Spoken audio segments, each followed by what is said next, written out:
माहा और उसका शौक। माहा को पुरानी और अनोखी चीजें इकट्ठा करने का शौक था। वह अक्सर पुरानी बाजारों में घूमती कुछ दुर्लभ वस्तुएं खोजने के लिए।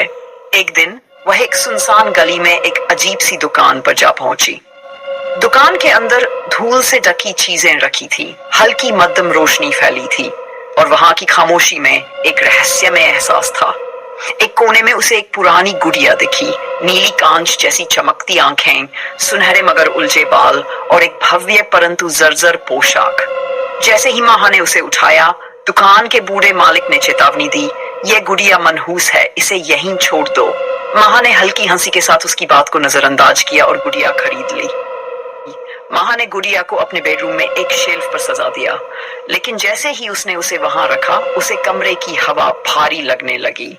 उसने इस अजीब एहसास को यह सोचकर छटक दिया कि यह सिर्फ उसका वहम होगा। रात आराम से गुजरी, लेकिन अगली सुबह जब वह जागी तो उसके रोंगटे खड़े हो गए। गुड़िया शेल्फ पर नहीं थी, बल्कि उसके बिस्तर पर उसके करीब रखी थी। माहा चौंक कर उठ बैठी। क्या मैंने नींद में इसे खुद यहाँ रख दिया था? उसने खुद से सवाल किया। वह गुड़िया को फिर से शेल्फ पर रखकर भूल गई, लेकिन यह सिर्फ शुरुआत थी।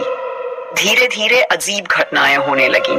गुड़िया की जगह बदल जाती, उसके कपड़े बदलने लगते और सबसे डरावनी बात यह थी कि उसकी नीली आंखें अब जिंदा लगने लगी थी। दिनों में माहा ने महसूस किया कि चीजें खुद ब खुद हिलने लगी, दरवाजे अपने आप खुलने और बंद होने लगे।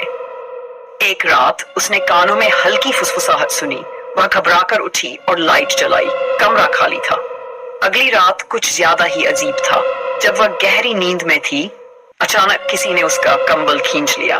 वह हड़बड़ाकर उठी और तुरंत लाइट ऑन की। फर्श पर वही गुड़िया गिरी पड़ी थी, उसकी नीली आंखें अंधेरे में हल्की चमक रही थीं। माहा को यकीन हो गया कि यह सिर्फ भ्रम नहीं है। उसने गुड़िया के बारे में खोजबीन करने का फैसला किया। लैपटॉप खोलकर उसने पुराने लेखों की तलाश शुरू की। तभी उसकी नजर